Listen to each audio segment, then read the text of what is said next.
Today we're going to talk about competition tires and some of the differences between them. There's a large range of differences in competition tires. You've got everything from drag racing tires, road racing tires, off-road tires, and off-road racing tires. And even between those different categories, there's a lot of differences between them. Some of those differences are how they are built and the materials they're made of. So what we have here is just your everyday all-season tire. This is a 380 tread wear tire, which is fairly sticky for a street tire. And what tread wear is basically is how sticky the tire is. The lower the tread wear number, the softer it is, the faster it's going to wear out. This is basically the first stage of a competition tire. You might find someone using this for autocross. This is a 200 tread wear Falken RT615, and this is a pretty grippy tire. It's not going to get a whole lot of miles, but it's going to grip a lot better, especially once it gets hot and you're using it in a competition purpose. This is also a tire that can be used to drive to and from the track on the street and still do quite well.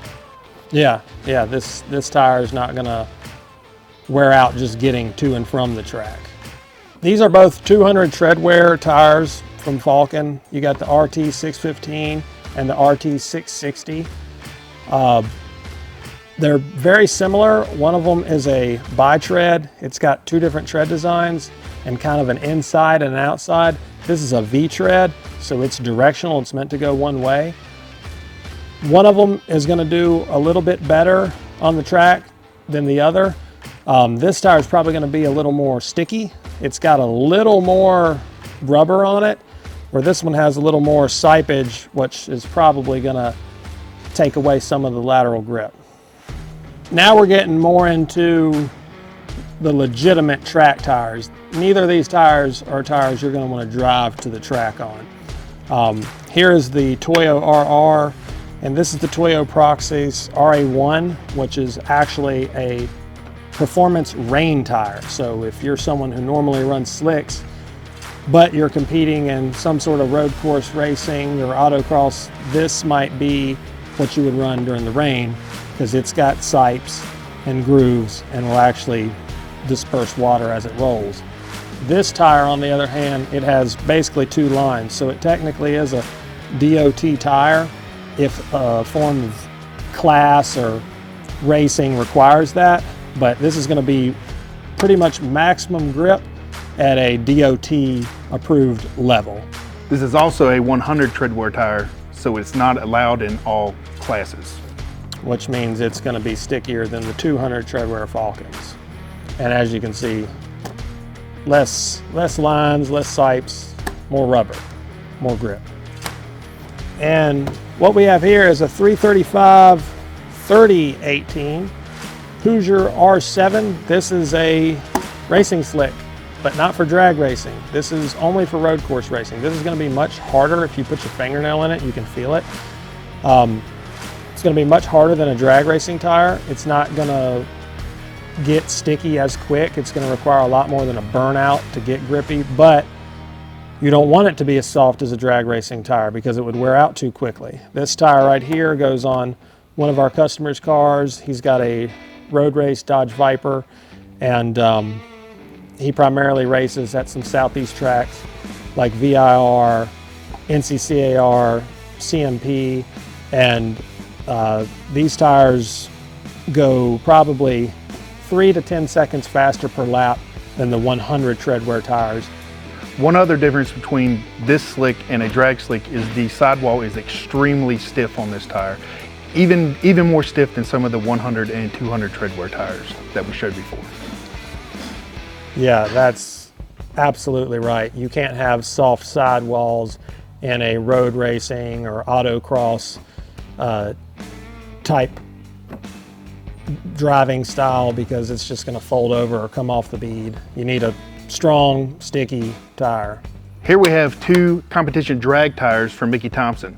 On my right here we have the ET Street SS, which is a radial And on my left here, we have an ET Street R, which is a bias ply tire. The difference between the two is the ET Street SS is going to have a much stiffer sidewall. It is going to be a quicker tire, but it's going to be less forgiving than this tire when you're launching the car.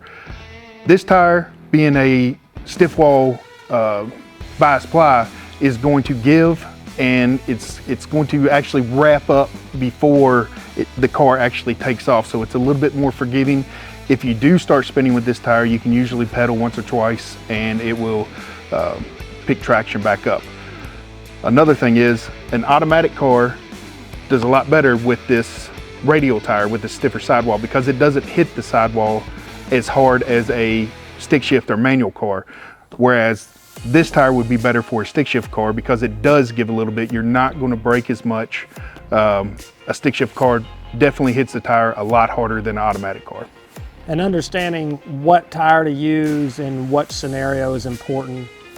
We've all been there and kind of started at the bottom trying to figure out what worked best, just throwing whatever was sticky. You know, when you really get to fine tuning and getting your car as fast as it can be, what type of tire, the construction of it, and every bit of how it is built makes all the difference.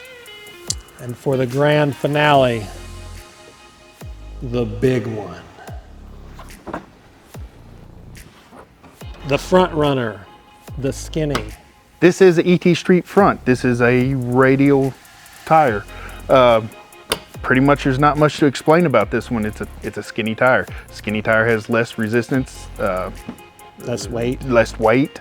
Pretty much that's all it's there to do is you usually pick up a few tenths by swapping to a skinny tire on the front of your car. In drag racing, there's no real reason to have a lot of grip up front. You do need to steer the car, but obviously if you can make the front tire have less resistance, less rotational mass, any of that's going to help you speed up in a straight line. So you want to speed your car up without doing a whole lot of work, get some skinnies. So to wrap up, it's not just about if you have a competition tire, but what that competition tire is and what it's designed for. If you don't know, well, you can call a couple idiots like us and we can help you figure it out. Speak for yourself.